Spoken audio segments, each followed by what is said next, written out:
साहित्यरत्न लोकशाहीर अण्णाभाऊ साठेंच्या 105व्या जयंतीनिमित्त मी विनम्र अभिवादन करतो.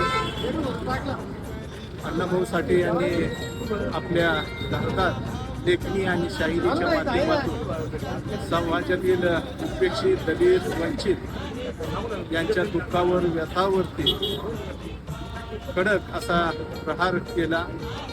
संयुक्त महाराष्ट्राच्या चळवळीमध्ये देखील वैस महाराष्ट्र व्हावा यासाठी जनजागृतीचं काम अण्णाभाऊ साठे यांनी केलं.